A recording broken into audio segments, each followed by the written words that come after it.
Oui, bien-aimés dans le Seigneur, nous vous saluons encore une fois dans le nom de Jésus-Christ. Je crois, moi, c'est votre frère bien-aimé, le frère Christian, où vous voyez déjà toujours la chaîne à Bissau Coches Church, Coches TV, il y a toujours une nouvelle, il y a Makambo au Italie, Makambo Nzambe. Nous sommes tout autour avec toute la famille déjà sur notre plateau parce que nous avons une nouvelle où ils allaient à Sika, où ils allaient collaborer sur la fête de Cana. Côté Puna, côté Yabibwa, côté Yasselido, qui va nous sur la fête de Cana, où ils va célébrer chaque année la fête de Cana. Et je ne suis pas venu seul dans le plateau Nabiso, je suis avec Maman Isha, dans le plateau Nangaï, Mounipe Awa, Azali, Pe Moko, Yaba journaliste Nabiso, dans le plateau Nabiso. C'est pour cela, nous avons une nouvelle ébélée. Nous avons beaucoup de Yoka, dans le Minoko Nabiso, quel que soit Pe, dans le Minoko, il y a bandeko oyo toye kotala awa na Coches Church.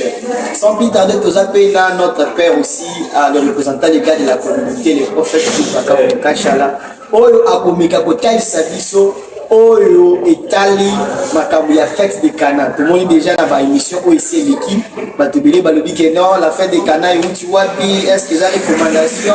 Il y a beaucoup de questions au bandeko batuni na kati ya réseaux sociaux. C'est pour cela que nous sommes encore revenus sur notre plateau avec des nouvelles encore par rapport à la fête de Cana. Maman Isha, bonjour. Bonjour, Bonjour. Na plateau de Monsieur TV. merci beaucoup, papa. Merci. Oyo kipe ndeni na okota awa tango yewa na nzila par rapport à la fête de Cana. Non, papa, c'est une fête vraiment de Cana, ils ont mobilisé partout. On a des réseaux sociaux, on a très mobilisé. On a des gens na matadi, mais le lengue na yokeli yango na bité. Il faut nani atakaka. Yango no moningai na ye papa Christ. Cette fête de Cana vraiment, il y a tout ro ezaka fuka. Wow. Sikoyo na oyo balobi ke notre fête de Cana, ça a raté, na bile, tout consommer. Moi, réponse par rapport à la autonomie dans les réseaux sociaux, on a avant tout ça comme ça. Les réseaux sociaux fait des canaux à la caté et tout. On a évité. On a peine à y aller car on a évité. On a comme nos quatre messieurs, on a évité à participer à l'émission comme papa Kozala Yemoko. On a peine à mieux que la réponse. Il y a beaucoup de nangai. On a peine à y aller là-bas. Ah, merci beaucoup. Sinon, bien aimé, vous l'avez déjà de la part de Maman Aïcha. Vous qui déjà que nous na Coches Church na communauté, il y a déjà la célébration de la fête de Cana. Bien aimé, nous sommes déjà avec notre père aussi sur notre plateau. Vous qui déjà makambo Italie la fête de Cana. Il y a un peu sabiso de A jusqu'à Z concernant la fête de Cana. Quand nous avons s'appeler notre père aussi na plateau Nabiso. Bonjour papa Shiva. Bonjour Mbete. Topesi bino matoni mingi ya koyamba bino lisusu na plateau na biso awa. Merci. Tosepeli na boyi na yo malamu, je crois que bomemeli biso basango oyo ezali ya malana. So boko talisa bandeko bazolanda biso na ba réseaux sociaux. O bazali ko tia moi doute, o ba peut-être parole T, verset T concernant la fête de Cana. La fête de Cana ezali nini? Bon, premièrement, la fête de la Guinée sur moto. Attends, on a biso de part d'autre, Zamba Pambola.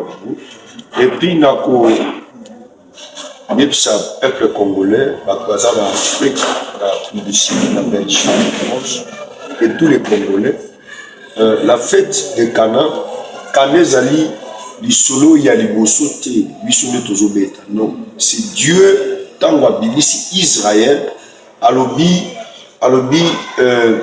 nakopesa bino mboka na laka na batata na bino. C'était Cana. Bible sur baké oezo coulé miel na miliki. C'était Cana. C'est une terre promise que Dieu avait promis à Israël. Les jours là que Christ a apparu, Isaïe a fait il y a des quartiers quoi. Quartier on a s'organiser, bah ça fait na bango et puis Christ était là. Christ était là comme invité spécial. Comme invité spécial. Il y a organisation, il y a fête. Il y a fête, il y a fête, mais c'est là qu'il y a Katia Cana. Dans Katia Cana, il y a fête, tu vois, et puis Christ est là qui l'a invité. Donc, ce qu'on comprend de c'est que l'invité. Mais il dit tombe aux de la Bible. Donc ça clair quoi. Christ a dit que le vite, bah tout va s'organiser dans fait.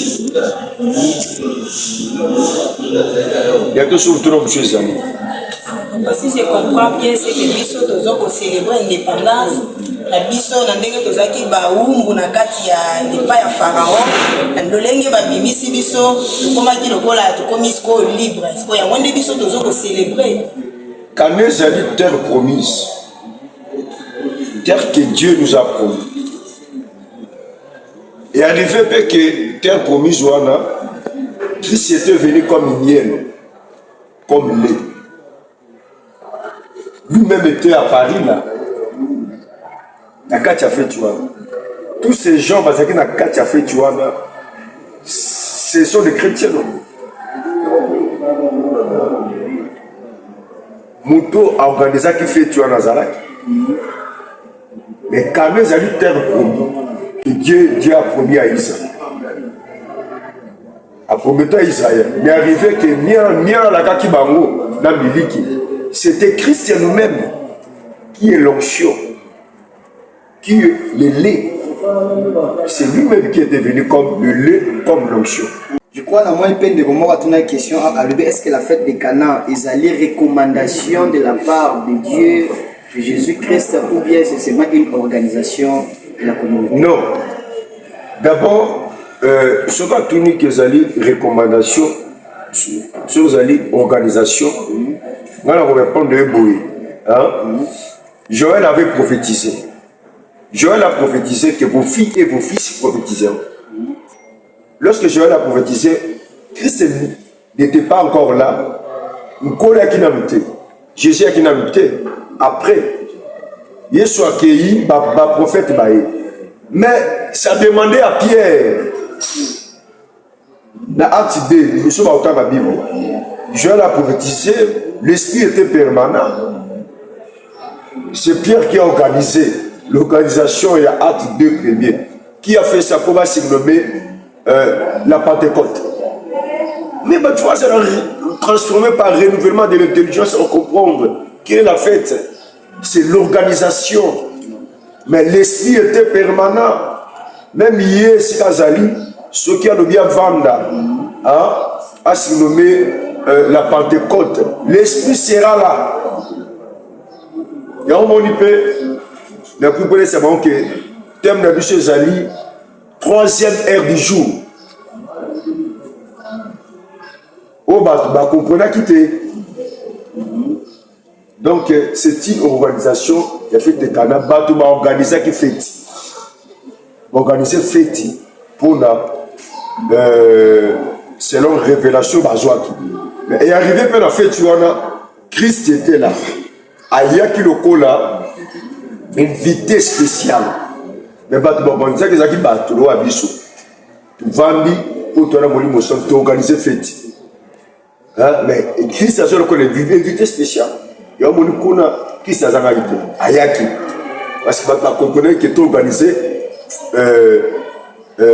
fête. Avant de faire le moment Aïcha Maloba, la moni pende comme on a grâce à Mutombo, à une question moko, à l'obi été. Ce qui vous dit que non, la fête des Cana, c'était la première apparition de Jésus. À tout que non, mais on sent déjà en permanence comment alors nous célébrons encore l'apparition de Jésus-Christ? Grâce à Mutombo, pour répondre, si nous célébrons l'apparition de Christ, c'est par la mémoire que tu as oublié que Christ a mis la kibiso wapi, a mis sa kindengemi, comment est-ce qu'il a kachabat. C'est pourquoi il y a beaucoup de gens qui ont oublié, à Bossanike et Sengeli, pour célébrer l'apparition de Christ, même dans Luc 24 premier. Abimeli bango alaka ki bango na kokufa na kozalate babimela ki bango so tali beta babaki na Luc 24 premier o tombo ezala ki vite ba ko tombo ezala te libanga ezati c'est l'apparition de Christ non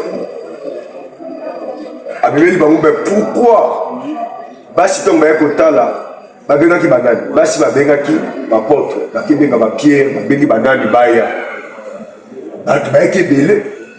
Et fils à mon ici, le tombeau est vide dans ma ya, bibeli bama binga yo. On ne peut pas oublier l'apparition de Christ. Toujours célébrant, toujours que nous allons reconnaissant.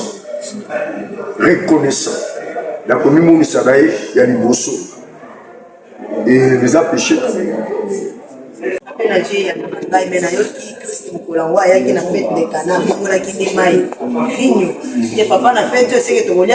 Tu vois, Batogo la mission de Togonizaki.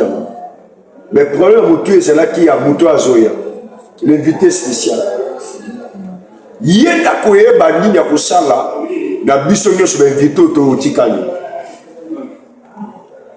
Parce que même Marie a qui la connaissance à koye baké, Mouto a vendu c'est un esprit. C'est pourquoi tant ma sangesili Marie si bango boyo kama kamunyo so Mouto a koye sabino. Nde ayi asegi bango mai na bango ya bongo ya movi. Jésus dans cette fête Yesu azali lokola aza solution na kati ya fête de Cana. C'est Jésus qui est notre solution dans cette fête. Partout au Kozala, wapi na wapi yaka, ça ne sera pas Gilles, mais ça sera l'homme de 33 ans. Amen. Il sera permanent avec nous. Il va transformer les choses. Même aux gens malades, il y a des gens qui viennent. Même aux gens à l'hôpital, nous avons un hôpital Yaka. Aux gens qui ont des hôpitaux Yaka, tout le monde a un prophète ici, Boya. Ça ne sera pas Gilles, mais ça sera Christ lui-même, il sera personne ici.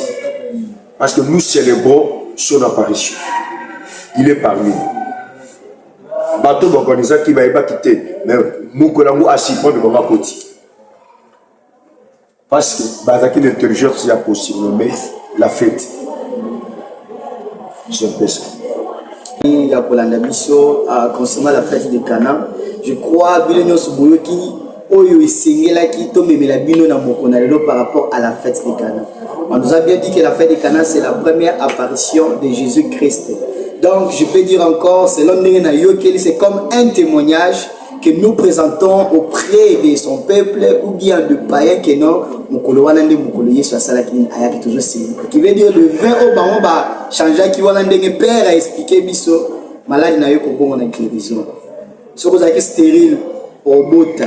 Ce que vous avez dans Moussalate, Moussale Kozouama. Donc, ma ma vie, vigne, quel que soit le problème. Par le Bible, c'est que Kolanda Bisso, Soko Landi Bisso, même en présentiel, même live, Soko Landi Amo, Maïko Bongwana, vigne. Maman, qu'est-ce que vous avez aussi retenu par rapport à la fête des Cana pour remettre la bande de Kobalandi Bisso, na TikTok, YouTube, Facebook, pour remettre la bande de Pénin. On a retenu au papa, le qu'on a retenu aux examens, papa, Christian, maye kobongwa na vie c'est que na koyebisa mutu nyonso po na ngai na kende makaba soni na ngana ya na kobongwa na ngai se c'est que mutu nyonso ana ba soni na ye ana ba problème na ye c'est fait na kutani na ndia na yebise kuna maye comme ebongwa na mvinyo yozo ka kunki na yo kende na kuna oza la redresser c'est que donc ngana memela bango ndi yango wana papa. Merci beaucoup maman Aïcha na sepel ko ya babino na plateau na biso. Papa, quel est le dernier mot que vous pouvez aussi annoncer à nos frères et nos amis? Nazo benga bango nyoso na kati ya fête. Naza sur na mutu oyo akoya. Amen. Et aux prophète Gilles. Ça sera l'homme de 33 ans. Amen. Bongoli. Oya landa la zartina. Il sera permanent. Na bengi bango boya. Bana nyoso prophète Gilles. Bon baza na France, na Matadi na Lubumbashi. Oh il faut banque qui connaît place. Banda Mbinza na boulangerie Beni Mobimba na bengi bino boya famille à Gilles va boya la fête est commencée. Merci beaucoup bien-aimés dans le Seigneur, que le Seigneur de mon Père vous bénisse beaucoup déjà Makambunyoso bino batubozolo bakeno to landio la fête des Juifs nous n'avons pas suivi ça ici banek depuis Kala balobi était la fête des Cana les ali mokoloye soit bongola ki maïvino donc tous vos problèmes et que bon wana na makambo ya sika. Nous avons invité Bino le samedi et le dimanche, venant en présentiel. Et nous avons aussi les liens sur Facebook, YouTube, TikTok et Kozala déjà. Ceux qui s'abonnent déjà, jour live et Kobanana Air, vous avez déjà la notification. C'est pour cela que nous vous demandons aussi peut-être l'année émission Abisso, subscribe. Donc partage aussi les liens avec les uns les autres. Mais la paix bande sur sango que non pour la fête de Cana Maïko Bongo na ville. Quel que soit problème na yo, quelle que soit situation zo le Kanango Maïko Bongo na ville. Donc notre chaîne est Ali Koches TV. Abonne-toi sur Facebook, YouTube, Instagram, partout beaucoup la nabiso, beaucoup à la décité. Que le Seigneur de mon Père vous bénisse toujours. C'est ma papa. Asa la biso prière et asuka. Zambe na peso merci pour la balandinyoso. Il y a fête de Cana partout bakozala dans le monde entier. Merci pour la moutunios à s'abonner. Zambe nanga comme Zambe. Merci pour la honnête bazana bambeto ya bopito. Dès que ba mission qui est réservé au côté. Merci pour la batunyo soyo misale kangamo. On a dit que dès que ba kolanda musala oyo misale zo fonga. Na programmer lumière na peuple na yo. Oya kolanda prière où il y a un Zambe et qui nous transformer vie et bon la maille na vie. La commune Amen.